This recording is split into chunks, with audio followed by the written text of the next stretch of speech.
So we're going to be talking about some of the different WWE superstars that were booked under Shawn Michaels as well as Triple H. Not really assess who is going to be who is the best booker or who's being treated the best between the two. But I think that it's going to be an interesting discussion to see how they were booked on NXT under Shawn Michaels and how they are booked under Triple H. And it's very interesting because I literally have fucking notes of different things that I would love to talk about between different superstars. So let's get into it. If you love everything wrestling, that's what we talk about on this channel. So please consider subscribing. Please please share this video to tons of other people that would love to, talk about wrestling and talk about different things that we have going on this channel. So the first person that we're going to be talking about is Stephanie Vaquer. And I feel like she is the best booked in the women's division between the two. We'll be talking another person a little bit later, and I'm gonna definitely talk about why I think she's booked better, why Stephanie is booked better than Tiffany Stratton, and the reason is I feel like Stephanie has a little bit more potential than Tiffany. I feel like Tiffany, obviously, she's a wonderful superstar. She's talented. She's great. She's a wonderful heel champion, and we're definitely going to be talking about that in her own little segment. But I feel that Stephanie Vaquer has a little bit more potential than than Tiffany, and the reasoning is because Stephanie has been a super fan for such a long time for WWE and wrestling, and has definitely a little bit more love of the game, has a little bit more passion. Not to discount what Tiffany is doing, but Tiffany has interviews and she wants to be in Hollywood, and don't get me wrong, this is an amazing opportunity to get into Hollywood and to get your name out there. So shout out Tiffany, shout out what she's doing now. I love what she's doing. I think she could be doing better things as a heel, but not to discount what she's doing, but I think Stephanie is the better booked between the two. But again, I think this is talking about the potential of what Stephanie can do, because currently right now Stephanie isn't really being booked the best. She was supposed to have a championship match against Naomi for the women's world title, but unfortunately that never happened just because of Naomi's pregnancy, and so now she has another marquee match and an amazing match with Io Sky. I think this is going to be a phenomenal match between the two. My personal prediction is I think that Stephanie is going to be the winner between the two, and I think it's because I think Io is going to be is going to be costed the match by Asuka accidentally. Then that's going to be another feud that's going to happen down the line, and that's another amazing storyline that's going to be told between the two. But I think that Stephanie is going to be the winner between the two, and we'll see how the booking is between them when she holds the women's world title. But definitely down in NXT, we really can't have that much of opinion because she's only there for a certain amount of time. She held the NXT North American Championship for a short amount of time, but then also more importantly, she was the NXT Championship at the same time. So she was a double champion on NXT. So that means my boy, Shawn Michaels. Shawn Michaels loves Stephanie. Shawn Michaels, wanted to put a little bit more effort into Stephanie and show that she is a megastar. And you can definitely tell because, the crowd is behind Stephanie. People love the Devil's Kiss move that she does. That's her move that gets the crowd involved with the match and to wake up the crowd. So I feel like Stephanie is such an amazing, wrestler, and I feel like she's going to accomplish great things on the main roster, but she just hasn't had the opportunities to, display her true skill set and everything else too. Of course, she had matches with Io in the past, but I feel like, her having a strap on her, having a the women's world title on her is going to be one of the defining moments for her to be like, okay, she is going to be one of the best baby faces on the main roster. So I believe that Stephanie's going to be someone to look out for on the main roster, but it's definitely interesting to see the difference between the booking, but it is not really under Stephanie's, it's not really Stephanie's fault. It's just, unfortunately the circumstances that kind of happened. So, I think this is gonna be an amazing. We'll have more of a definitive answer when she has the women's world title on her. But right now, I feel like Stephanie is gonna be one of the people to look out for. The next person we're gonna be talking about is Julia, and I think Julia is unfortunately like one of the most frustrating people that's booked under Triple H, because like she's stuck in like this like US title vortex, because like let me give an example. Like, where's Zelina Vega? Zelina Vega's like nowhere to be fucking found. Like, I don't know where the fuck she is. Like she's taking a break. I don't know if she's had this mandatory break. She asked for a break. I don't know if she's just not like being needed right now, but like she held the title for a decent amount of time, but unfortunately it didn't really have that much of like an effect with the crowd, or into like her as a wrestler, and to have the crowd behind her as well. But then we have Chelsea Green too. She had an entertaining bit, I guess, for a little bit too. At first, it was amazing to see her finally get be the first women's U.S. Champion. It was like awesome to see that, fantastic. But she's back now, feuding with Alba Fire, feuding with Charlotte Flair, and feuding with Alexa Bliss for the tag team titles. Like, that's cool, that's great for the time being.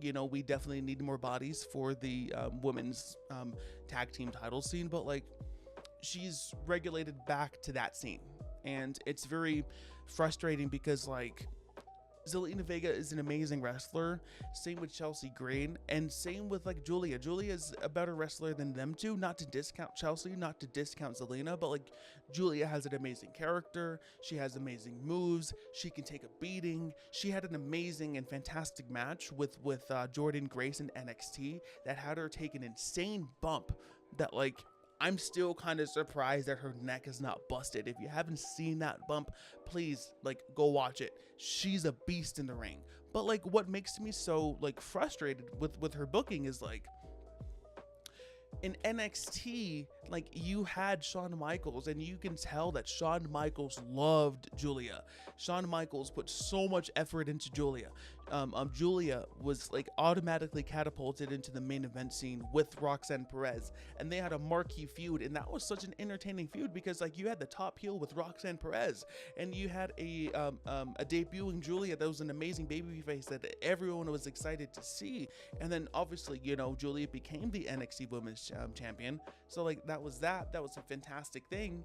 But then like her title reign was cut short, unfortunately, and then she is on the main roster now, and now she's regulated to the US title scene in the women's division, and she's stuck with Kiana James, and Kiana James got like the Giovanni Vinci treatment, with her being rolled up by Mei Chin.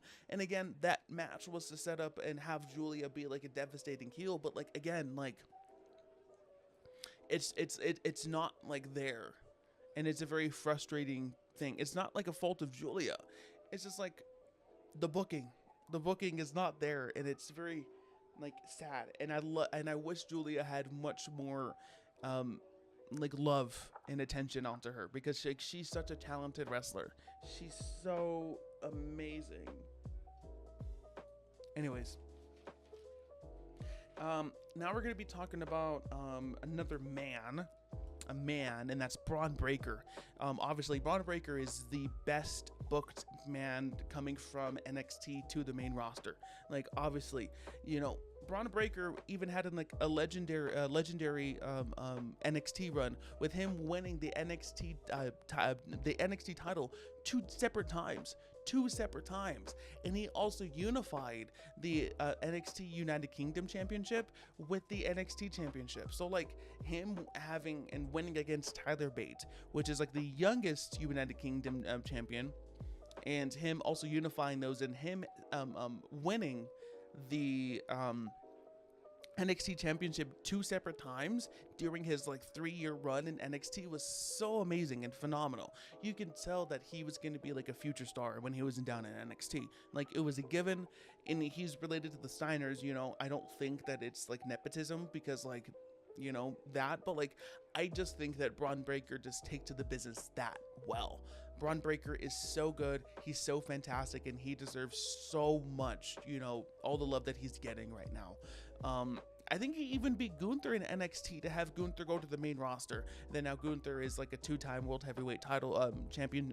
Then he's also had the longest reigning Intercontinental championship reign of all time. So like, Braun Breaker is seriously one of the most promising wrestlers now. I really don't even probably need to like go into like what he's doing now, but like the fact that he had a marquee feud with Sami Zayn to win the Intercontinental Championship. Same with Jey Uso. Sami Zayn and Jey Uso were phenomenal baby faces at the time.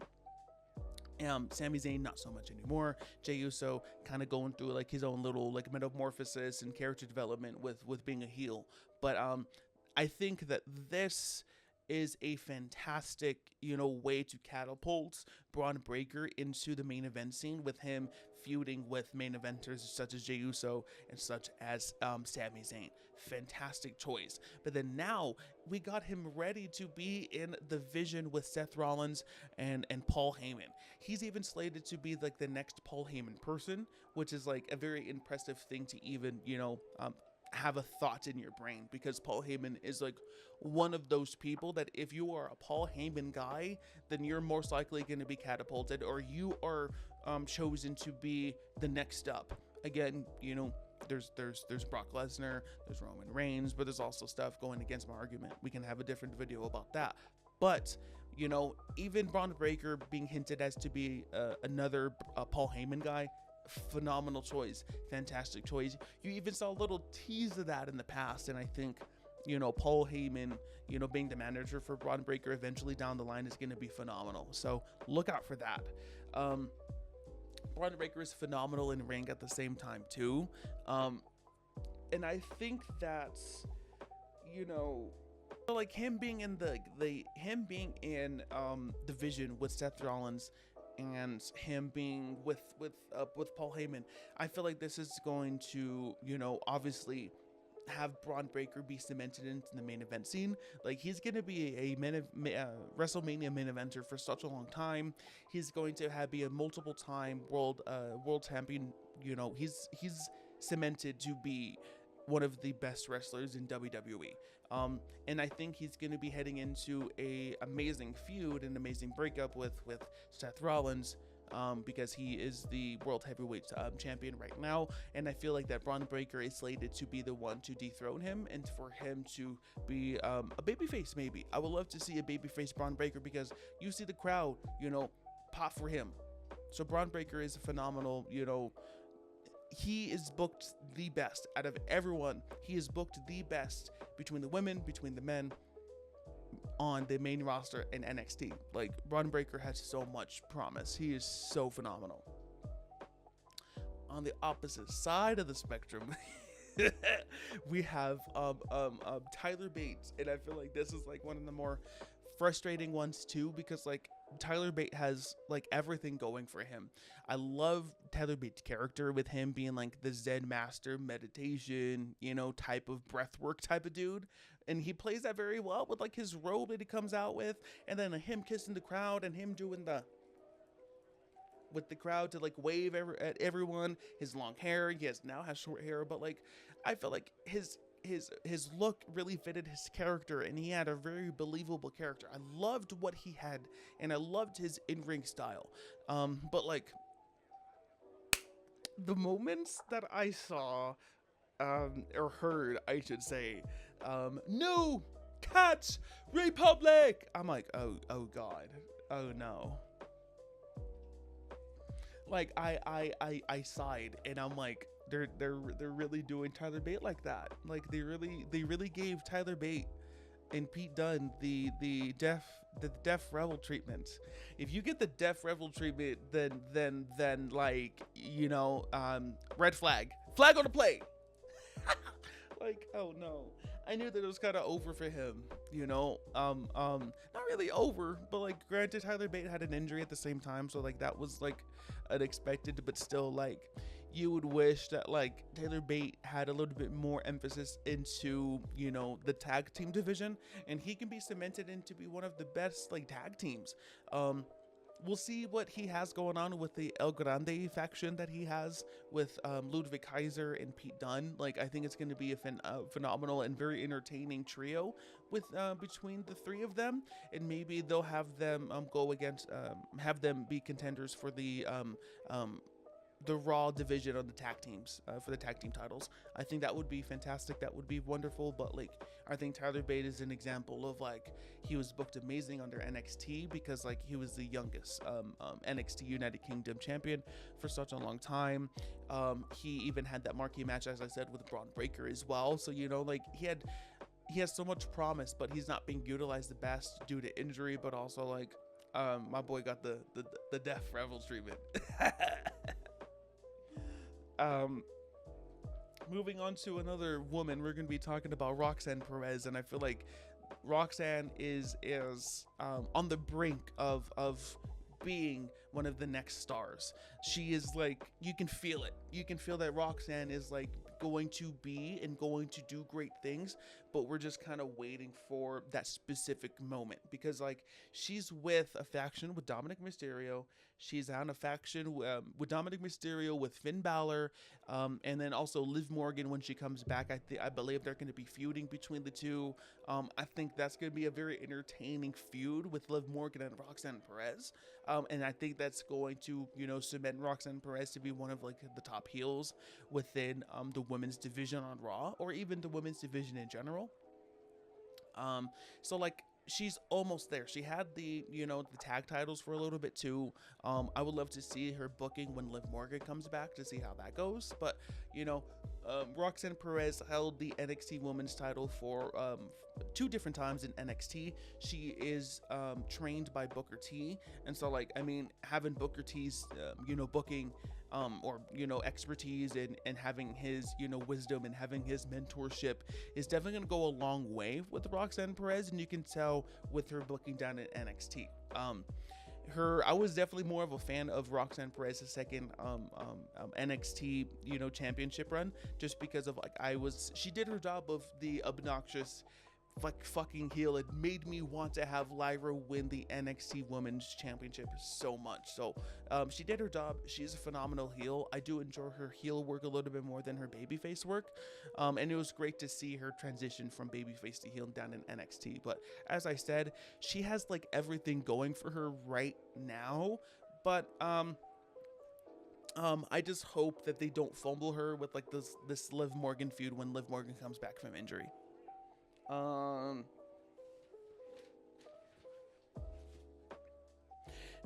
Again, controversial, and I think like this is gonna be like my biggest hot take. I'm not a big fan of Tiffany Stratton's booking right now. I think Tiffany Stratton is a way better heel. Like, her heel work with Becky Lynch down in NXT was like amazing and phenomenal and so great to see. It was very refreshing because like Tiffany plays that like daddy's little girl, I'm a rich girl, I'm this selfish, like the selfish, conceited type of character. She plays it so well, and she's like a Barbie. She plays it so fucking well, and I wish that they had that same thing on the main roster. I tremendously wish that she did, and it's very upsetting the fact that like, don't get me wrong, the crowd loves her. She's a cool baby face, but like, in my humble opinion, I think that she would be an even better heel. And plus like the women's division needs more heels. Like, I'm so sick and tired of seeing Tiffany Stratton and Nia Jax having so many fucking feuds. Like, now we're seeing the same 3 of Jade Cargill, Tiffany Stratton, and Nia Jax all coming together and having like another fucking thing together. And I'm sick and tired. If we have Tiffany Stratton turn heel, then it would solve so many issues with the women's division. Then we would have Tiffany Stratton be able to have amazing matches with baby faces and be able to put on more baby faces and have more baby faces have the crowd behind them. Like, I think it would solve so many issues if we had Tiffany Stratton turn heel. And I think like the biggest example is her heel run in NXT. She was phenomenal. She had amazing banger matches. Even like the match quality between, NXT and the main roster has been so fucking drastic. Like, look at some of her matches on NXT and some of her matches on the main roster. Like, not to discount Tiffany. She's wonderful. She's athletic. She's great. She has everything going for her. Like, I literally see her as a WWE superstar. Like, she does not look weird with that title. She pulls off that title so well, but it's just like she doesn't have the right booking, and I feel like it's just because she's not heel. So, there's that. I like heel Tiffany a lot more than babyface Tiffany. Lastly, my boy Carmelo. Like, they need to do my boy Carmelo better. Like, I feel like, yes, Carmelo had so many opportunities. He had that best of 7 banger of 7 matches with Andrade. It was wonderful to see that. It had so much athleticism. They had so much chemistry between the two of them. Phenomenal to see. Of course, Carmelo Hayes had opportunity matches with Cody Rhodes and also with Randy Orton, and those matches to have Carmelo Hayes to be put on the map. But like, you can't tell me that like Carmelo Hayes had a little bit more effort into it. Like, Carmelo Hayes could have had a little bit more, effort. Like, if they didn't have the best of 7 finish off with LA Knight coming out and beating up the two of them, Andrade and Carmelo Hayes, and resulting into a triple threat match. And I think if Carmelo Hayes would have won that best of 7, it would have left Andrade as like a very amazing person that the crowd loves, because like, yes, he's so talented, and I don't think he would have been hurt with him losing the best of 7. But if Carmelo Hayes won the best of 7 and he had that match with LA Knight, I think we would have a different Carmelo Hayes at this moment. I think we've had a Carmelo Hayes that's been that would be ready for the main event scene. I think you would have a Carmelo Hayes that would have develop more of a feud with LA Knight for the US title. I think that we would have much more of a different Carmelo Hayes than the Carmelo Hayes, working with The Miz. If you're working with The Miz, like, don't get me wrong, it's great and it's wonderful to see too, but like, at the same time, I feel like Carmelo Hayes can do much more than be regulated with the tag team division. He does have a U.S. title opportunity with Sami Zayn here on Friday, but I think that he deserves a little bit more love, because like, you can tell Shawn Michaels loves Carmelo Hayes down in NXT. He literally had the same fucking promo as Shawn Michaels, with like the spotlight in the middle of the ring, with everything dark around the ring, and having his full attention on why he turned on Trick Williams. Like, you can tell that Shawn Michaels loved Carmelo Hayes, and so I hope that with this like U.S. title opportunity that Sami Zayn is giving Carmelo Hayes, I think and I hope that it has Carmelo Hayes be booked a little bit more. So I think Carmelo Hayes is like the biggest travesty, and I really like hope that he is not a what if in this instance. I don't want him to. He is so good, so talented. Promos are amazing. His in-ring wrestling is so phenomenal. He's young. He's not even in his 30s yet. He's so fucking good. And the last thing I kind of wanted to utilize and kind of touch on is like the use of black talent between NXT and the main roster. Like with the main roster, I think like I saw something saying like Triple H had like one in 2 years or something like that. If I'm wrong, put in the comments or something, but I think I saw something that Triple H had like one at SummerSlam, had one included black talent since WrestleMania 40. Included black talent once since SummerSlam or something like that. So like between that like year and 8-month period, he only utilized the black talent once on PLEs, which is very upsetting, because like you have so much amazing black talent. Like you have Carmelo Hayes. Carmelo Hayes is so good and had an amazing like black talent too. Like of course you had Naomi. Naomi was slated to have like a really decent run with the women's world title. That would have been amazing to see, but now she's pregnant, so she needs to take a break. Jade Cargill, I don't think it's the fault of her, of like, WWE's fault per se. I just think that Jade needs a little bit more seasoning, and Jade needs a little bit more love in the ring, and needs a little bit more, you know, sharpening up, unfortunately. And then like the Street Profits, had like an amazing run, you know, years ago under Vince McMahon with the person who shall not be named. I said his name. I hate that man. Anyways, the Street Profits were booked so well during COVID, but then like all of a sudden now, like they're going through like a breakup angle, and you know, hopefully it leads to like more utilization between Angelo Dawkins and Montez Ford, because both of them are very talented in ring. But like if you look at Shawn Michaels' booking of black talent, like he utilizes black talent all the time. He has Obafemi as the NXT champion. Like Obafemi is so good and he's so talented, and he is slated to be like probably one of like the longest reigning NXT champions. But then you also have Trick Williams. Trick Williams is the TNA champion out of all things, and plus like Trick Williams was top of the card and like the top guy in NXT for like 2 years now, essentially. Like it seems like it. Trick Williams is doing amazing work. Then you have Jada Parker. Then you have Flash Legend, like slated to, you know, dominate the mid card, but also the main event scene at the same time too. You even have a Javon Evans. You had Trick Williams, you had Javon Evans, and you had an Obafemi have a triple threat match utilizing three black talents during Stand and Deliver last year or this year. Like it was wonderful to see that, you know. So like I don't know, like I'm not trying to say specific something, but like you can tell there's a difference between like black talent on the main roster versus NXT. That's like another thing that I just lastly wanted to touch on as well too. So if you love this video, please like, subscribe, please, you know, do your thing. Please share this video. If you love my wrestling content, you know what to do. I love you guys. I appreciate you guys. Follow me on TikTok. I'm gonna be posting clips from this video on there too. So appreciate you guys. Love you guys. Have a wonderful day.